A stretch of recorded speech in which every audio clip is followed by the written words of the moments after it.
పరీక్ష లీక్కి సంబంధించి ప్రజలలో ఆగ్రహాన్ని తెప్పించినటువంటి సందర్భం నిజం నీట్ పరీక్షల మీద. ఆ తర్వాత దాన్ని ముందు పెట్టి ఎమర్జ్ అయినటువంటిది ఏదన్నా ఉంది అంటే కాక్రోచ్ జనతా పార్టీ. సరే, వాళ్ళ వ్యవహారం, వాళ్ళ ఇది, దాంట్లో మంచి ఉంది, చెడు ఉంది. గ్యాదర్ అవడంలో తప్పులేదు, వాళ్ళు నినాదం చేయడంలో తప్పులేదు, పేపర్ లీక్ల మీద కఠిన చర్యలు కావాలని తప్పులేదు, ధర్మేంద్ర ప్రధాన్ రాజీనామా కోరడం కూడా తప్పులేదు. అయితే దుర్భాషలు, ఆర్టికల్ 370 విమర్శలు, ఇట్లాంటి వాటి మీదనే పబ్లిక్ అభ్యంతరం వ్యక్తం చేసింది. మిగతాదంతా జరిగిపోయింది, ధర్మేంద్ర ప్రధాన్ రాజీనామా అయిపోయింది. ఇవాళ స్పీచ్ సందర్భంగా దాని మీద బిల్లు మీద చర్చ జరిగింది నిన్నటి నుంచి ఇవాటి దాకా.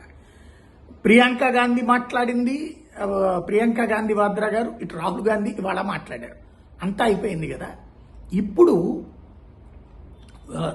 వివరణ అంటే ప్రభుత్వం తరపున చెప్పడం అయిపోయింది. ప్రభుత్వం తరపున వాళ్ళు వీళ్ళు ఆరోపించడం, మీకు చేత కావట్లేదు, ప్రభుత్వం చేత కావట్లేదు, పరిపాలన చేత కావట్లేదు, అలాగే పేపర్ లీక్లు అనేది దారుణంగా జరిగిపోతున్నాయి, యూనివర్సిటీల్లో ఆర్ఎస్ఎస్ వాళ్ళని తీసుకొచ్చి పెట్టారు వైస్ ఛాన్సలర్లుగా, వాళ్ళకి చేత కావట్లేదు అడ్మినిస్ట్రేషన్, ఇట్లాంటివన్నీ విమర్శలు రాహుల్ గాంధీ చేశారు. అట్లాగే ఎవరైతే కాక్రోచ్ జనతా పార్టీ వాళ్ళు చేసిన విమర్శలు ఏంటి, పరీక్షలు పేపర్ల లీక్ పదే పదే జరుగుతున్నాయి. సరే, దానికోసమే ఇప్పుడు 10 సంవత్సరాల జైలు శిక్ష, 10 కోట్ల రూపాయల దాకా జరిమానా, ఇలాంటి తీర్మానాన్ని తీసుకొచ్చారు. విభజన దాని మీద ఒక చట్టం తీసుకొచ్చారు, బానే ఉంది.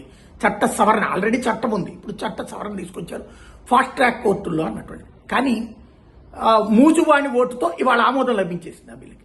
అసలు లోపం ఏంటంటే అమిత్ షా మాట్లాడలేదు, నరేంద్ర మోడీ మాట్లాడలేదు. వాళ్ళు కదా సమాధానం చెప్పాల్సింది.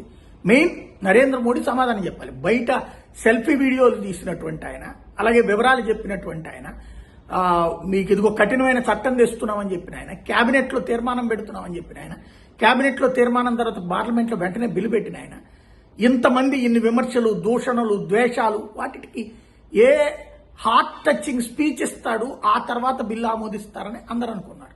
తీరా చూస్తే వాళ్ళిద్దరు స్పీచ్ లేకుండా అయిపోయింది. కనీసం రాజ్యసభలోనైనా చేస్తారో లేదు చూడాలి. అది నిర్లక్ష్యంగా కనిపిస్తుంది ప్రజలకు అన్నది అర్థం కావట్లేదు.